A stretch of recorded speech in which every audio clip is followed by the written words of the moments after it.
মহান দশমাক মাইজভান্ডারির প্রবর্তক হযরত মাওলানা শাহ সুফি সৈয়দ আহমদুল্লাহ মাইজভান্ডারি কদ্দাসির সিরুল হাদিসের আজকে 119তম বার্ষিক উরুস শরীফ পালিত হচ্ছে। বিভিন্ন মঞ্জিলে আলাদা আলাদাভাবে ওই উরুস শরীফ উদযাপিত হচ্ছে।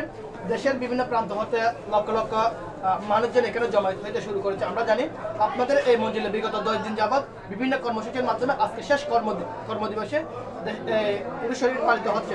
শুরু করবেন প্রথম পহেলা দিন থেকে আপনাদের শেষ 10 দিন কর্মদিবস কি ছিল?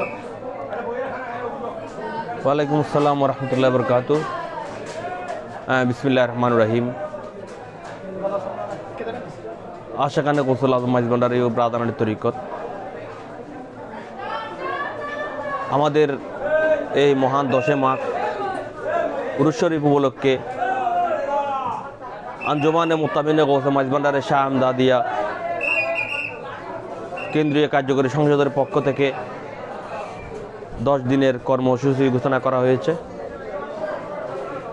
সেই কর্মসূচির মধ্যে রয়েছে পহেলা মাঘ জাতীয় হিফজুল কোরআন প্রতিযোগিতা।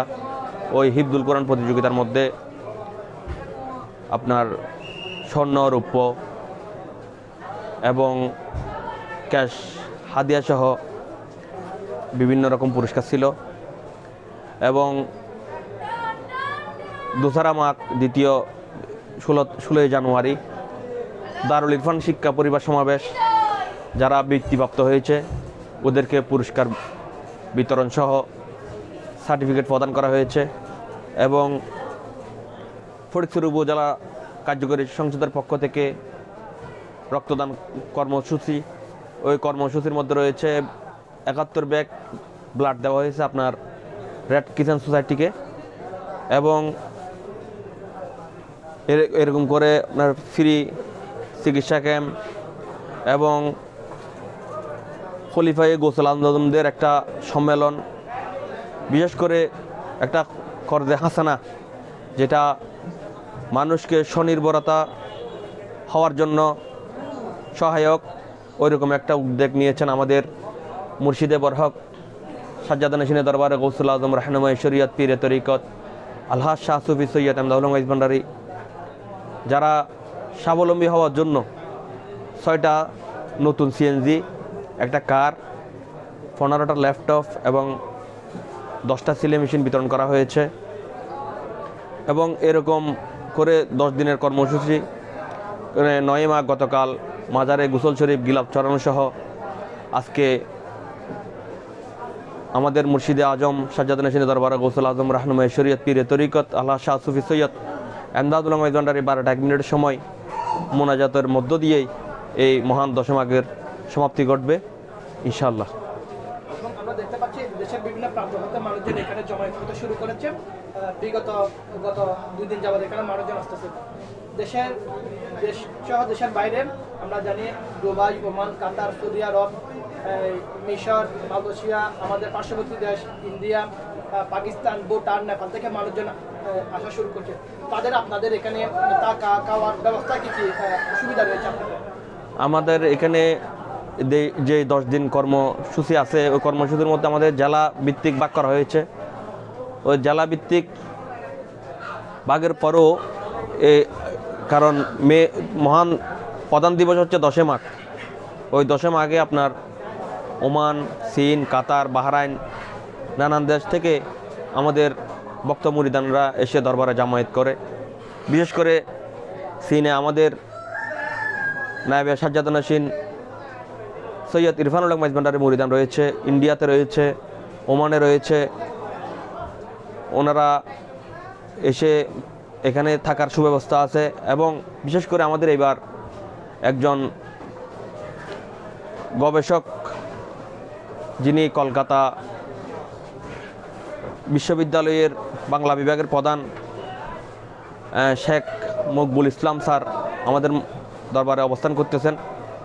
ওনাদের জন্য আলাদা সুব্যবস্থা রয়েছে এবং ওনাদের টেক কেয়ার করার জন্য আলাদা ভলেন্টিয়ার স্বেচ্ছাসেবক রয়েছেন, যাতে ওনাদের কোনো অসুবিধা না হয়। এবং এখানে লক্ষ লক্ষ মানুষের সমাগম, কিন্তু এত সুশৃঙ্খলভাবে এটা পালিত হচ্ছে।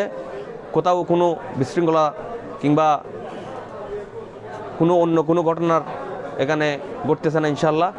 এটা খাস গোসল আজম মাইজভান্ডারির একটা নেগায়ে করম এবং মহান আল্লাহর রহমত বিদায় এই ছোট্ট মাইজভান্ডারে লক্ষ লক্ষ মানুষের সমাগমের মধ্যে কোনো ক্ষয়ক্ষতি ছাড়া সুন্দরভাবে মহান দশমাঘ পালিত হচ্ছে ইনশাল্লাহ। আচ্ছা, আমরা জানি বিগত বছর থেকে আমরা যদি তাকাই পূর্বের বছরগুলোতে দেখা গেছে বিভিন্ন দুর্যোগ বা বিভিন্ন সরকারি বিধিনিষেধ সহ বিভিন্ন কারণে মানুষজন কিন্তু এখানে বা দরবারের বিভিন্ন বিধিনিষেধের কারণে মানুষজন এখানে জমায়েত হতে পারে নাই। এবার সরকারি কোনো ধরনের বিধিনিষেধ বা কোনো ধরনের প্রতিকূলতার অপেক্ষা করে এবার মানুষ কত সংখ্যক মানুষ কত লক্ষ মানুষ এখানে আপনাদের এখানে জমায়েত হতে পারে বলে আপনি মনে করেন? আমাদের এই মহান দশমাঘ পালন করার জন্য আমরা প্রশাসনিকভাবে প্রশাসনিক সমন্বয় সভা করে থাকি। ওই প্রশাসনিক সমন্বয় সভার মাধ্যমে আমরা আমাদের উপজেলার যেই নির্বাহী কর্মকর্তা আছে ওনার গাইডলাইনের মাধ্যমে আমরা যেভাবে উনি গাইডলাইন দিয়ে সরকারের বিধি নিষেধ থাকলে যেভাবে পালন করা দরকার ওইভাবে আমরা পালন করি। এবারের মধ্যে সরকারের তেমন কোনো বিধি নিষেধ নাই, যার কারণে মানুষ সুন্দরভাবে একদম নির্বিচ্ছিন্নভাবে এসে মাইজভান্ডার জিয়ারত করে তবু গ্রহণ করে যাচ্ছে। সরকারের তেমন কোনো বিধি নিষেধ নাই এবং আমাদের আইনশৃঙ্খলা বাহিনী খুব সহযোগিতা করতেছে। বিশেষ করে ফটিকছড়ি উপজেলা ইউনিয়ন মহোদয় নির্বাহী কর্মকর্তা মোজাম্মেল হক চৌধুরী, বর্তমান যিনি এসিলেন আছে উনি আবদুল্লাহ আল আমিন, উনিও মাইজভান্ডার সফর করে গেছেন। এইমাত্র আমাদের যিনি সাবেক এসিলেন আমাদের মেজবাউদ্দিন স্যার উনিও সফর করে গেছেন। সবাই খুব সন্তোষ প্রকাশ করছেন মাইজভান্ডার এই সফর করে এবং জিয়ারত করে, কারণ এখানে কোনো বিশৃঙ্খলতা ওনারা দেখে নাই এবং সুন্দরভাবে মাইজভান্ডারের বক্তব্য মুরিদানরা সুন্দর করে এসে মাইজভান্ডার জিয়ারত করে যাচ্ছে ইনশাল্লাহ। আমাদের যিনি মুর্শিদ কেবলা শাহজাহান হোসেন দরবার গৌসুল আজম রাহনুমাই শরীয়ত পীরে তরিকত আল্লাহ শাহফি সৈয়দ আহমদ মাইজভান্ডারি 12টা 1 মিনিটের সময় মুনাজাত করবেন দেশ ও জাতির এর কল্যাণে। ওই মুনাজাতের পরে আমাদের তবরুক বিতরণ করা হবে ইনশাল্লাহ। ইনশাল্লাহ এটা উন্মুক্ত তবরুক, ইনশাল্লাহ সবাই গ্রহণ করতে পারবে। প্রত্যেক বছর করা হয় শৃঙ্খলার জন্য, ওখানে এই টোকেন দেওয়া হয় আর কি শৃঙ্খলার জন্য।